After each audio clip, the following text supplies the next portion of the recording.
It was a crowded room. Music played softly in the background. Laughter echoed off the walls. Glasses clinked. People leaned in close, talking over one another, filling every corner of the space with sound. And in the middle of it all stood Freddie Mercury, smiling, charming, magnetic. To anyone watching, he looked surrounded. Admired. Desired. But inside, something felt unbearably empty. That night, Freddie would realize something that would stay with him for the rest of his life. That loneliness has nothing to do with being physically alone, and everything to do with being unseen. What happened in that room that made him understand this truth so clearly? Why did the silence hit hardest when the music was loudest? And how did this realization quietly reshape the way Freddie connected to the world? Stay with this story. Because some of the most painful moments don't happen in darkness, they happen in plain sight.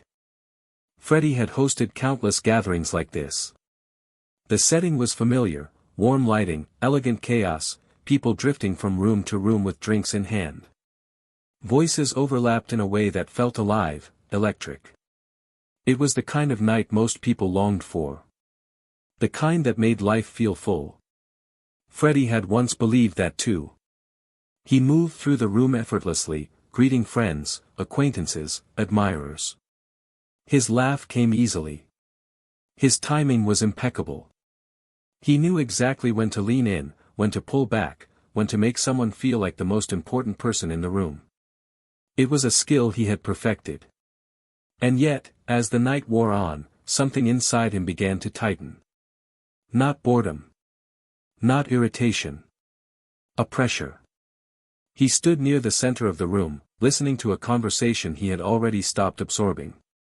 The words reached his ears, but they didn't land anywhere. He nodded at the right moments, smiled when expected, responded on instinct. But he wasn't there. Freddie felt like he was watching himself perform a role he knew too well. Everywhere he turned, someone wanted something: attention, affirmation, humor, warmth. People leaned toward him, drawn by his presence, unaware of how heavy that presence had begun to feel. He excused himself politely and moved toward a quieter corner, hoping the shift in space would ease the sensation. It didn't. The noise softened, but the emptiness grew louder. Freddie rested his glass on a nearby surface and took a slow breath, scanning the room. Faces blurred together. Conversations overlapped into something indistinct. No one noticed his pause. And that was when it hit him. He had never been more surrounded, and never felt more alone. The realization wasn't dramatic. It didn't come with tears or panic. It arrived calmly, almost clinically, as if something had finally clicked into place. Loneliness, he understood, wasn't the absence of people. It was the absence of being known. Freddie realized how many relationships in the room were built on proximity rather than connection. On familiarity rather than understanding. People loved his energy, his humor, his brilliance, but very few touched the quiet parts of him. And fewer still noticed when he withdrew. He thought about how often he had filled silence for others. How rarely anyone sat with his. The music swelled again, louder now, pulling laughter with it. Freddie felt a strange detachment, as if he were underwater, watching life unfold above the surface. For the first time, he didn't want to entertain. He wanted to be witnessed. That desire startled him. Freddie had always believed that loneliness could be outrun, with sound, with movement, with people. But standing there, invisible in a room that revolved around him, he realized how deeply mistaken he had been. Loneliness wasn't something that waited for you when you were alone. It followed you when you weren't. And that truth, once recognized, refused to leave. Freddie didn't doubt that people loved him.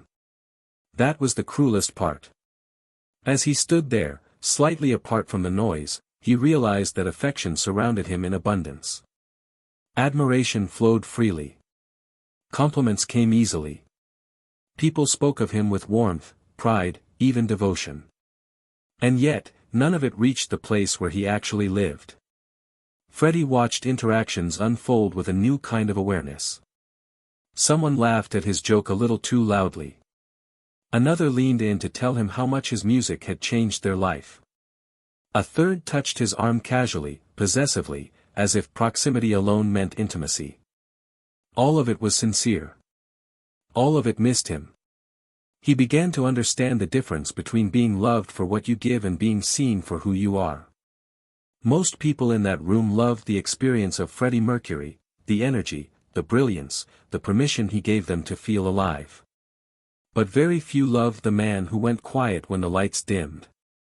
No one asked if he was tired. No one noticed how his smile softened and faded when conversations drifted away from him. No one sensed the subtle weight behind his eyes, the one that appeared when he wasn't performing warmth. Freddie realized how carefully he had curated that invisibility. He had trained people to see him a certain way. To expect sparkle instead of stillness. Humor instead of hesitation. Strength instead of uncertainty. And they responded accordingly. That realization didn't bring blame. It brought grief. Freddie felt the ache of something unnamed, the longing to be recognized without having to explain himself. To be allowed complexity without losing affection. To be held without entertaining. He thought about how often he had listened deeply to others. How he had sat with their stories, their insecurities, their moments of doubt. How naturally he made space for people to exist fully around him. And how rarely that space was returned. The imbalance wasn't intentional. It was structural. People took what he offered and assumed that was all there was.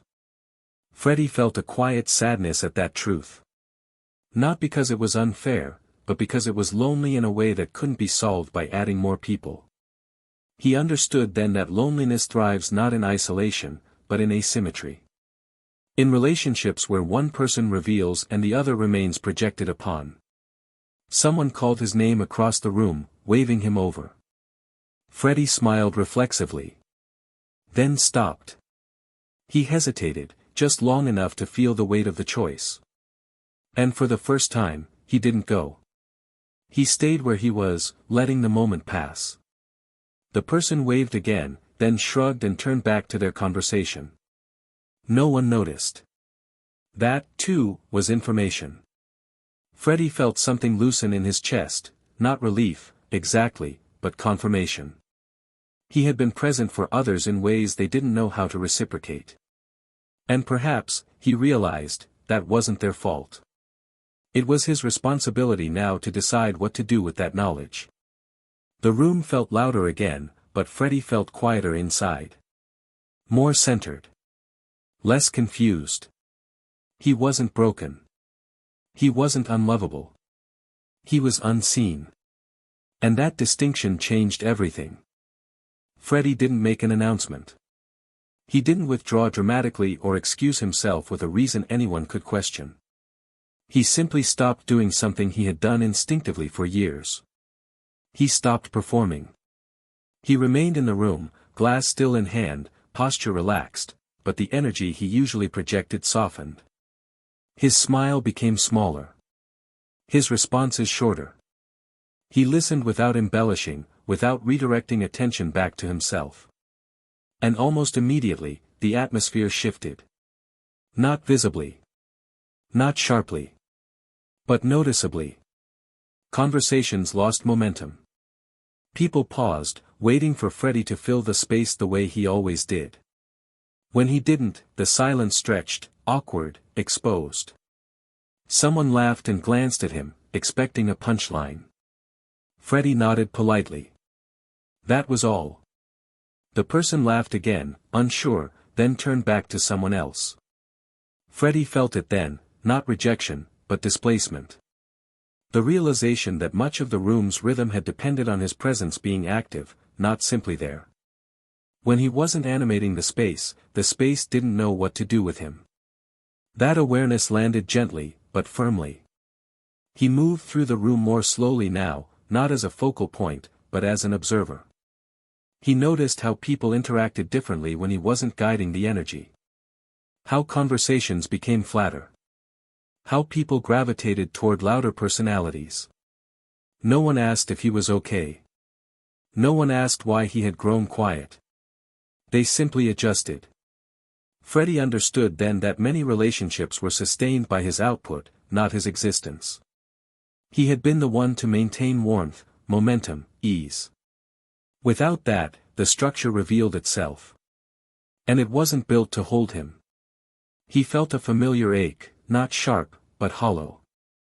The kind that comes from understanding something too clearly to ignore. Freddie stepped toward a window, away from the center of the room. Outside, city lights blinked softly, distant and indifferent. He rested his forehead lightly against the cool glass. For the first time that night, he felt grounded. The noise behind him continued. Laughter rose and fell. Life carried on without noticing his internal shift. And that, strangely, brought him peace. Because the silence had answered a question he hadn't known how to ask. He had always believed that presence meant participation. That connection required contribution. That love was something you earned by giving people what they wanted from you. But standing there, unseen yet present, Freddie realized something quieter and more painful. If you stop performing and people stop noticing, the performance was the relationship. That truth didn't make him angry. It made him honest. He took a slow breath and straightened, not to rejoin the noise, but to step away from it. The room didn't pull him back. And that was the confirmation he needed. Freddie didn't leave the party abruptly. There was no dramatic exit, no final glance meant to be remembered. He simply drifted away from the noise, slipping through a side corridor that led to a quieter part of the house. The laughter behind him blurred into something distant, indistinct, like music playing in another room. The silence felt different here. Not empty. Intentional. Freddie leaned against the wall and exhaled slowly, as if releasing a tension he hadn't realized he'd been holding all evening. His reflection caught in a nearby mirror, softer now, unguarded, absent of the performance he usually wore so effortlessly. He studied himself with unfamiliar honesty. This version of him wasn't lonely. This version was present.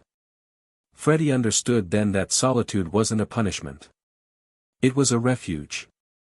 A space where he didn't have to compete with expectations or fill silence for others. He sat down, letting the quiet wrap around him. For the first time that night, his thoughts felt aligned instead of scattered. He replayed moments from earlier, the way conversations had stalled when he stopped performing, the way no one noticed when he stepped away. The realization stung, but it didn't wound him anymore. It clarified. Freddie realized how often he had mistaken visibility for connection. How easily he had accepted being needed instead of being known. He wasn't angry at anyone in that room. He was grateful. Grateful for the clarity they had unknowingly given him. Because now he knew, being surrounded by people who don't see you is far lonelier than being alone with yourself. That understanding settled deep inside him. Freddie thought about the people in his life who did see him, the few who didn't need him to entertain, explain, or shine constantly. The ones who were comfortable with his silences, who met him without projection. They were rare. And they mattered more than the crowd ever could. He realized then that solitude wasn't something to escape. It was something to choose, deliberately, lovingly, over relationships that required him to disappear behind a role. Freddie stood again, calmer now. The noise from the party still existed, but it no longer pulled at him. He didn't feel the need to re-enter. He had already left emotionally. And in doing so, he had reclaimed something essential. His presence. The change didn't happen all at once. Freddie didn't wake up the next morning as a different man. He didn't cut people off or announce new boundaries. What changed was quieter than that, but far more permanent. He stopped chasing. Not success. Not excellence. People. Freddie began noticing how often he had been the one reaching out first, holding conversations together, making emotional space for others. How frequently he had interpreted distance as something he needed to fix. That night had taught him something uncomfortable but freeing. Not everyone who enjoys your presence is capable of meeting it. So he stopped filling the gaps. He stopped explaining silences that weren't his responsibility. He stopped softening his truth to make it easier for others to digest. And most importantly, he stopped confusing effort with connection. At first, it felt strange. Some people drifted away quickly, almost imperceptibly. Without Freddie sustaining the energy, the relationship simply ended. No conflict. No closure. Just absence. And that absence spoke volumes. Other people reacted differently. They leaned in. They noticed. They asked questions. They adjusted. Those were the ones who stayed. Freddie realized then that chasing had been a way to avoid loneliness, but it had also been a way of postponing clarity. When he stopped chasing, the landscape revealed itself exactly as it was. Some paths led nowhere. Others led somewhere quieter, but real. He felt lighter as he accepted this. Not because loss is painless, but because pretense is exhausting. He no longer felt responsible for keeping connections alive at the cost of himself. For the first time in a long while, Freddie felt aligned with his own energy. He invested it where it returned, where silence didn't feel like abandonment but like trust. And slowly, almost imperceptibly, loneliness began to change shape. It didn't disappear. But it softened. It became something he could sit with, not something that chased him through crowded rooms. Freddie understood then that loneliness wasn't a failure of connection. It was information. It told you where you were overextending. Where you were offering depth to people who only wanted surface. Where you were present but unseen. And once you listen to it, loneliness loses its power to wound. That night didn't make Freddie withdraw from the world. It made him choose it more carefully. The night eventually ended. The music stopped. The glasses were cleared. The last voices faded into goodbyes and car doors closing somewhere outside. The house returned to stillness, the kind that settles only after something important has already happened. Freddie remained awake long after the silence took over. He sat alone, lights dimmed, letting the quiet stretch without rushing to fill it. There was no sadness pressing on his chest now, only awareness. A calm, sober understanding that something inside him had shifted permanently. He thought back to the room filled with people. Not with resentment.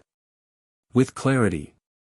Freddie understood now that loneliness had never been about numbers. Not about how many people surrounded him, admired him, wanted him near. Loneliness had lived in the spaces where his truth had no place to land. And for the first time, that realization didn't hurt. It grounded him. Freddie realized he had spent much of his life mistaking visibility for connection. He had believed that being wanted meant being understood. That being surrounded meant being held. That night stripped those illusions away, gently, but completely. And in their absence, something stronger emerged. Self-honesty. Freddie accepted that there would always be rooms where he would be celebrated but not known. Where people loved the light he brought but not the quiet he carried. And that was no longer something he needed to fight.